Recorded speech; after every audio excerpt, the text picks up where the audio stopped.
একদা হযরত হালিমা রাদিয়াল্লাহু তাআলা আনহা তার স্বামীর সাথে একটি কাফেলার সঙ্গী হয়ে মদিনা থেকে মক্কার পথে রওনা হলেন। এই সময় তিনি একটি গাধার পিঠে সাওয়ার ছিলেন। তার কোলে ছিল নিজের দুধতপুষ্য শিশু। তার উদ্দেশ্য ছিল মক্কায় গিয়ে কোনো দুধ পানকারী কোনো শিশু অন্বেষণ করা যায় কিনা। সময়টা ছিল দুর্ভিক্ষের, চারদিকে অভাব অনটন, ব্যাপক দুর্ভিক্ষ কিছুই অবশিষ্ট রাখেনি। হযরত হালিমাতুস সাদিয়া রাদিয়াল্লাহু তাআলা আনহা বলেন, আমি একটি মাদি গাধার পিঠে সওয়ার ছিলাম। আমাদের কাছে একটি উটনিও ছিল, সেটি থেকে এক ফোঁটাও দুধ বের হতো না।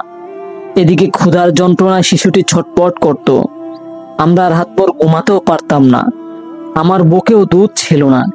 অবশেষে আমরা অনেক কষ্ট করে মক্কায় পৌঁছালাম। আমরা মক্কায় গিয়ে দুধ পানকারী শিশু অন্বেষণ করতে লাগলাম। আমাদের কাফেলার মধ্যে যতগুলো মহিলা ছিল সকলের কাছে রাসূলুল্লাহ সাল্লাল্লাহু আলাইহি ওয়াসাল্লামকে পেশ করা হয়েছিল, কিন্তু পিতৃহীন হওয়ার কারণে কেউ রাসূলুল্লাহ সাল্লাল্লাহু আলাইহি ওয়াসাল্লামকে গ্রহণ করলেন না। আমরা সবাই সন্তানের পিতার থেকে ভালো দান দক্ষিণা পাওয়ার আশা করছিলাম। একজন বিধবা নারী তার সন্তানের লালন পালনের বিনিময়ের জন্য কি বার দিতে পারে, এই চিন্তা করে কেউই রাসূলুল্লাহ সাল্লাল্লাহু আলাইহি ওয়াসাল্লামকে গ্রহণ করতে রাজি হননি। এদিকে আমাদের কাফেলার প্রত্যেকটি মহিলা কোনো না কোনো শিশু পেয়ে গেল, কিন্তু আমি কোনো শিশুই পেলাম না।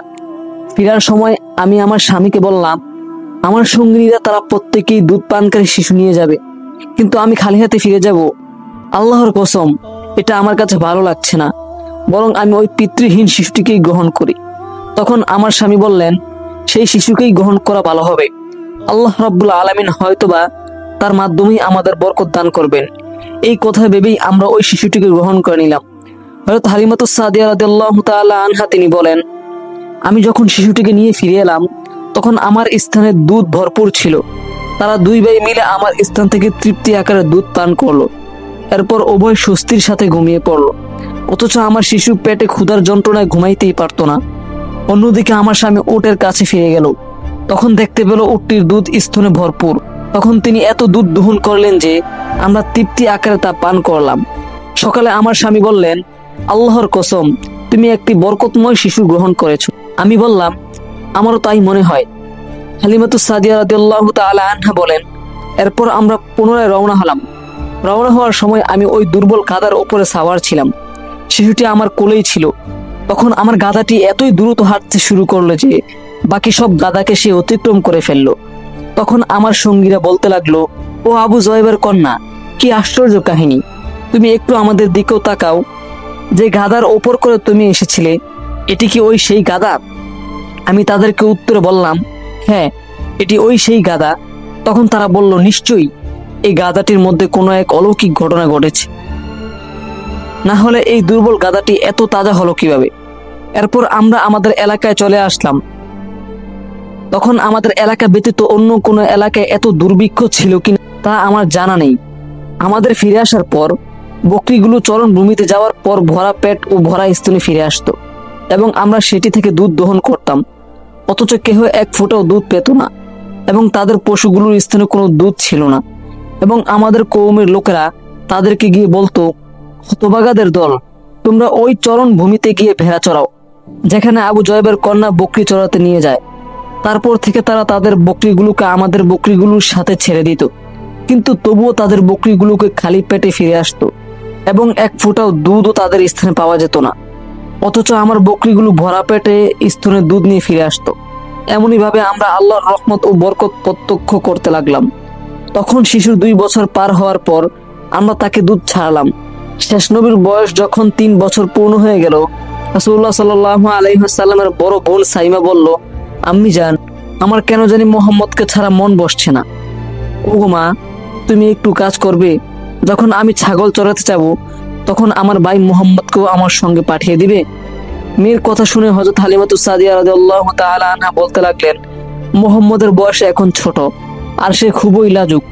যদি সে রুদ্দুরে পুড়ে যায়, দেখো তার সুন্দর মিষ্টি চেহারা, আর আমি তাকে কখনো কষ্ট দিতে পারবো না। সে তো আমার শাহজাদা।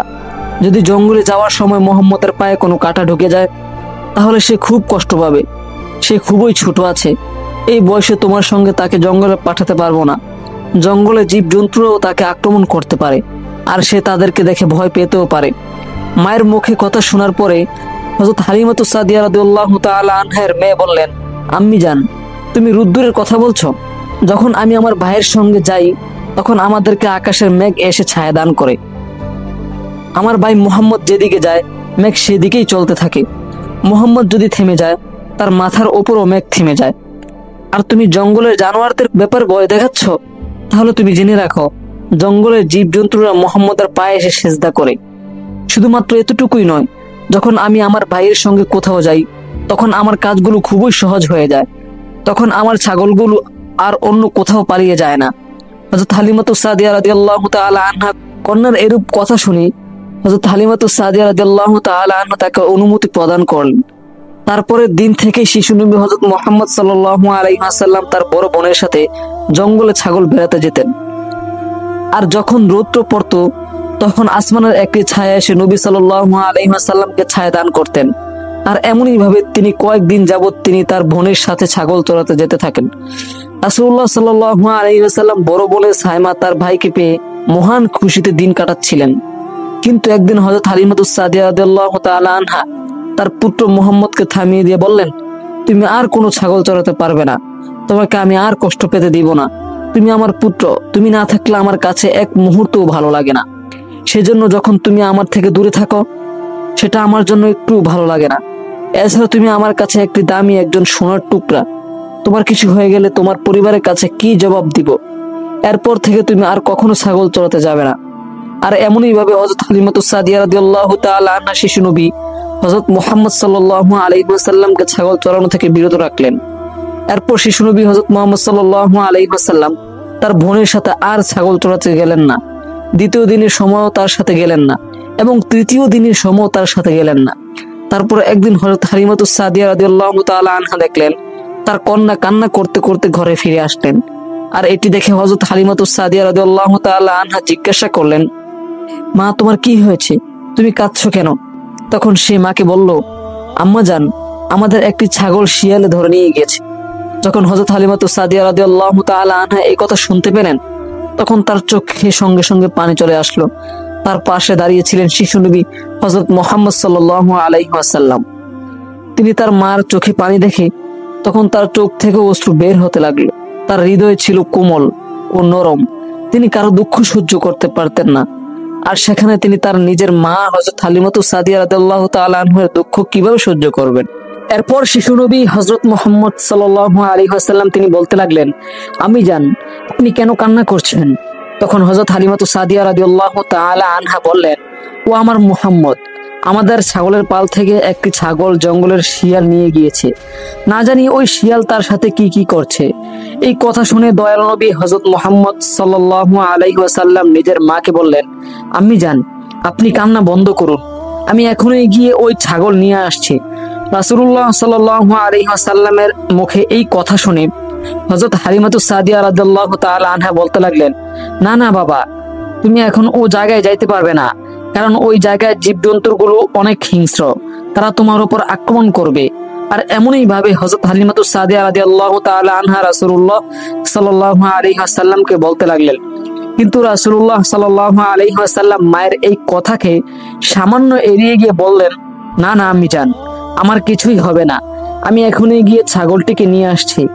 এরপর রাসূলুল্লাহ সাল্লাল্লাহু আলাইহি ওয়াসাল্লাম ছাগলটিকে নিয়ে আসার উদ্দেশ্যে রওনা দিলেন জঙ্গলের পথে। যখন তিনি জঙ্গলে পৌঁছে গেলেন তখন তিনি জঙ্গলের সমস্ত জীবজন্তুর উদ্দেশ্যে বললেন, হে সকল জঙ্গলের জীবজন্তুরা, তোমরা সকলেই আমার নিকট চলে আসো। তোমাদের মধ্যে কে আছে যে আমার মায়ের ছাগল নিয়ে গিয়েছে?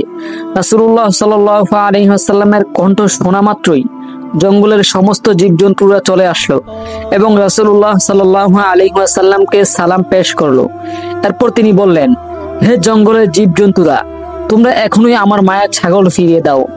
শুধুমাত্র এতটুকুই বলা মাত্রই জঙ্গলের সকল প্রাণীরা তার কাছে ছাগলটি নিয়ে আসলো এবং তার পায়ের কাছে মাথা নিচু করে সালাম করতে লাগলো। আর চুপে চুপে ওই শিয়ালটা রাসূলুল্লাহ সাল্লাল্লাহু আলাইহি ওয়াসাল্লামের কাছে এসে বসলেন এবং খুব আদরের সাথে বলতে লাগলো, হে প্রিয় রাসূল, আপনার উপর আমাদের জীবন কুরবান হোক। রাসূলুল্লাহ সাল্লাল্লাহু আলাইহি ওয়াসাল্লাম শিয়ালের মুখে এই কথা শোনার পরে বললেন, হে জঙ্গলের জীবজন্তুরা, তোমরা কি জানতে না যে এই ছাগলটি আমার মা হালিমাতুস সাদিয়া রাদিয়াল্লাহু তাআলা আনহার? বলো, কেন তোমরা আমার মাকে এত কষ্ট দিলে? দেখো, এখনো গিয়ে আমার মা কান্না করছে। তখন জঙ্গলের জীবজন্তুরা বলতে লাগলো, ইয়া রাসূলুল্লাহ, আপনি তো কয়েকদিন যাবৎ জঙ্গলে ছাগল চড়াইতেন। সেই সময় আমরা লুকিয়ে লুকিয়ে আপনার চেহারা মোবারক দর্শন করতাম, আর এটিও দেখতাম সম্পূর্ণ কায়নাতের মধ্যে নিজের হাবিবকে তিনি কত সুন্দর সৃষ্টি করেছেন, মহান সত্তা। কিন্তু ইয়া রাসূলুল্লাহ, আপনি তো তারপর থেকে এই জঙ্গলে আসা বন্ধই করে দিয়েছেন, আর এমনই ভাবে 3 দিন অতিবাহিত হয়ে গেল, কিন্তু আপনি এই জঙ্গলে কোনো তাশরিফ আনলেন না। এজন্য আমরা ভাবলাম যে যদি হালিমাতুস সাদিয়া রাদিয়াল্লাহু তাআলা আনহার একটি ছাগল ধরে রেখে দেওয়া যায়, সেই অজুহাতেই আমরা সকলেই আপনার দর্শন লাভ করতে পারবো। এটাই ছিল আমাদের মূল উদ্দেশ্য। দেখুন একবার আমাদের প্রিয় নবী হযরত মুহাম্মদ সাল্লাল্লাহু আলাইহি ওয়াসাল্লামের প্রতি সকল কুল কায়নাতের কি মহব্বত। শুধু তাই নয়, জঙ্গলের জীবজন্তুরাও তাকে দেখে সালাম প্রদান করত এবং তার কদমে সেজদা করত। আর তিনি ছিলেন আমাদের প্রিয় নবী হযরত মুহাম্মদ সাল্লাল্লাহু আলাইহি ওয়াসাল্লাম। শুধু তাই নয়, তিনি এই বিশ্ব ভবনের একজন শ্রেষ্ঠ মহামানব হিসেবে প্রতিষ্ঠিত, যাকে সৃষ্টি না করলে এই দুনিয়া কুল কায়নাত কিছুই সৃষ্টি হতো না। তিনি আমাদের নবী সাল্লাল্লাহু আলাইহি ওয়াসাল্লাম। প্রিয় দর্শক, ভিডিওটি যদি ভালো লেগে থাকে অবশ্যই লাইক এবং সাবস্ক্রাইব করে আমাদের পাশেই থাকবেন। ধন্যবাদ।